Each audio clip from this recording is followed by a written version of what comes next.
So you're an average guy in 2010.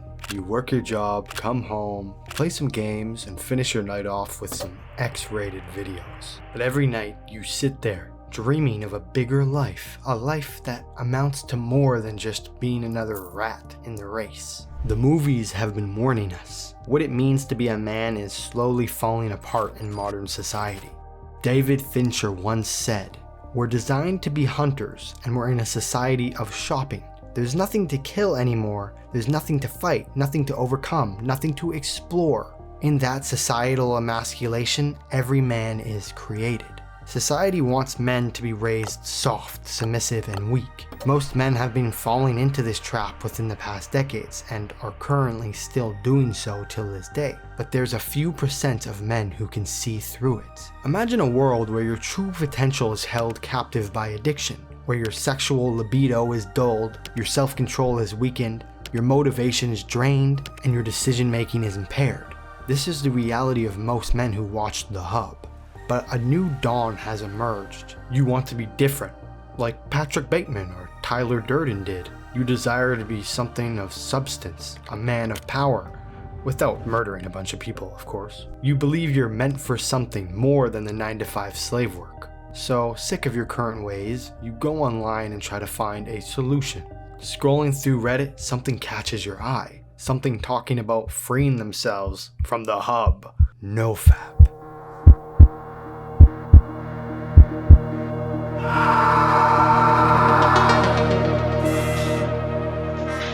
Adult sites became popular and more widely free around the late 2000s, the Hub officially releasing in 2007, hooking more men than ever down a dark, dark path. Years down the line, NoFap first came about in the online world on January 12th, 2011, when a user by the name of Skydiving Jesus created the subreddit r/NoFap. The NoFap community claimed there were a lot of consequences to fapping and therefore benefits to quitting, and the studies in the 2000s were backing up their claims. Understanding dopamine can change a person's life. This is why it must be studied, and the NoFap community knew this. These NoFap activists connected the dots, coming to the conclusion that fapping basically made you more likely to be an average loser in life. It was becoming apparent that NoFap was a very powerful thing to take on as a man. And the science backed that basically anybody on NoFap has higher chances of becoming successful and achieving their goals. There was too much science coming out in favor of NoFap and it was becoming too popular. These adult industry giants needed to counterattack. The narrative against NoFap began. The world is changing rapidly, and with it, the definition of masculinity is as well. Society is pushing men to conform to a narrative of weakness, to be content with a life of comfort, addiction, and mediocrity. And why wouldn't you want to fap every day when it reduces your chance of cancer? You don't want cancer, right? Let's give the pro-fappers, pro-the hub guys the benefit of the doubt. Let's say everyone who does fap extends their life by 10 years, so the offer arises. Be a man who is a clone, a copy of every other man, a simp, a mundane slave worker, a lonely nobody, but you get to live till 90. Or be a man of substance, a man who achieves great things and lives a fantastic life, but only lives till 80 years old. Which would you choose? Exercising is a waste of time, being an alpha is toxic, and becoming successful is unnecessary. The media leaving this trap for the young men of this generation to keep them from reaching their true potential, to make the men grow weak and docile, submissive to anything they say, easy to make them obey. And this narrative is pushed everywhere online. And if you try to fight this narrative, you are banned and cancelled. You're fat phobic, toxic, racist, and misogynistic. But then came the pandemic, which put everyone online to consume the media, which led to the explosion of platforms like TikTok, and then the biggest trend in the world currently, feminism. Society has its cycles, and Michael Hoff explains them the best. Hard times create strong men. Strong men create good times. Good times create weak men, and weak men create hard times. If you can tell, we are in the segment of good times create weak men. Meaning the weak men have it good now, they're living comfortable, but very soon will come a time of great difficulty. and these men will then realize their mistakes. The narrative being pushed by the media makes this path of weakness so appealing, just like that devilish voice can make the bad food, the video games, and the hub very appealing. The media will continue to try and convince you that so-called toxic masculinity is bad. But yet no good women are typically ever attracted to such weakness, as women have a natural inclination to align themselves with the top tier males of society. It's in their genes after all, the strong, smart, and disciplined men. Women love a man who rejects them to focus on their mission. The feminism agenda has been raging through society, and as it's happening, we can watch the men slowly deteriorate over time. But there's a lot of men who don't want to be weak, who don't want to just be average and docile. And as we know, everything has an equal and opposite, and as feminism has been massively trending for basically over a decade now, the opposite has to inevitably rise. YouTube blew up the NoFap community, bringing it into more people's lives than ever. Men gathering to fight against these narratives and agendas that are being pushed against us. And since a lot of men are actually resilient to this agenda of weakness, they can't relate to the media's narrative, which is why men like Andrew Tate have gathered so much traction.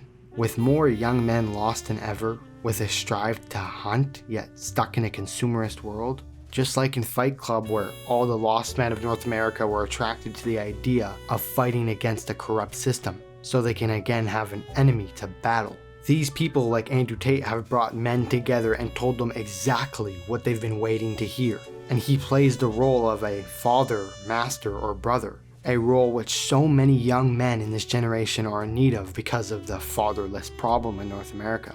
We have few true men left to guide the young ones. A harmless man is not a good man. A good man is a very dangerous man who has that under voluntary control.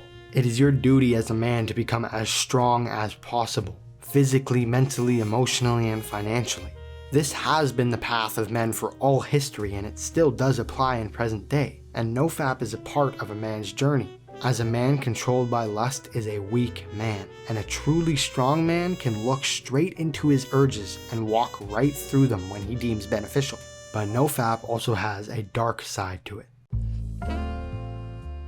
As the benefits of NoFap spread further and further through the online world, it began to attract a cult-like following, becoming alike to a religion for many. Men within this NoFap community have been putting too much focus on it, and it's become a distraction for many of them.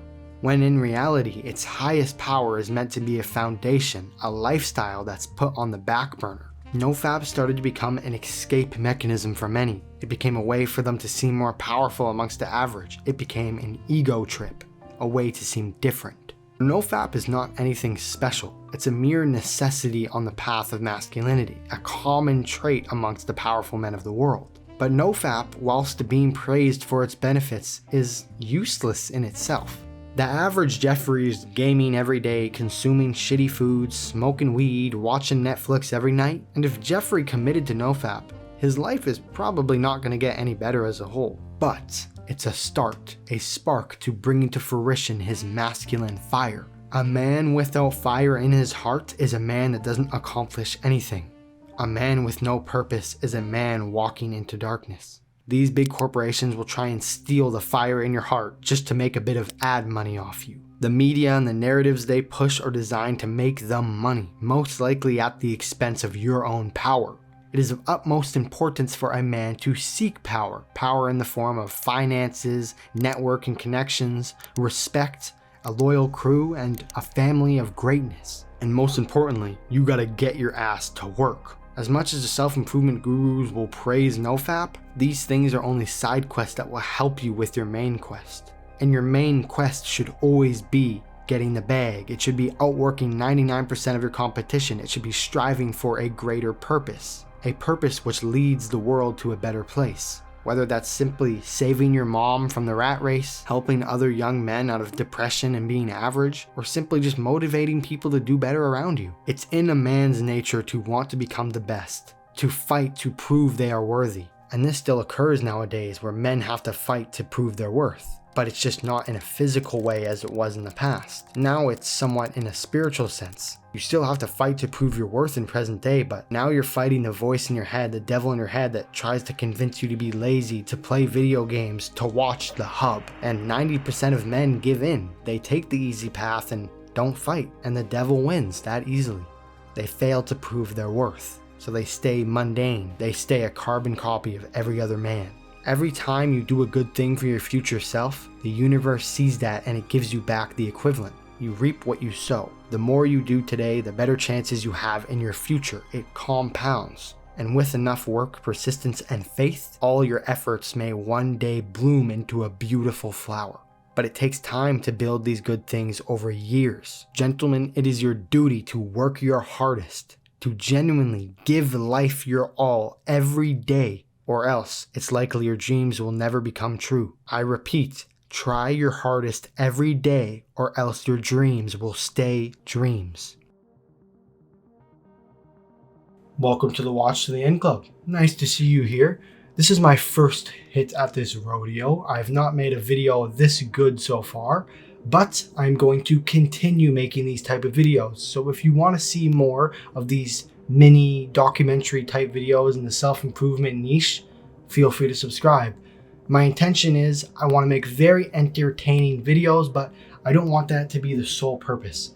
I want to have a very fulfilling message at the end that actually leads people in a good direction. So that's going to be the goal of my work, and as I said, there will be more to come similar to this. That's all from me.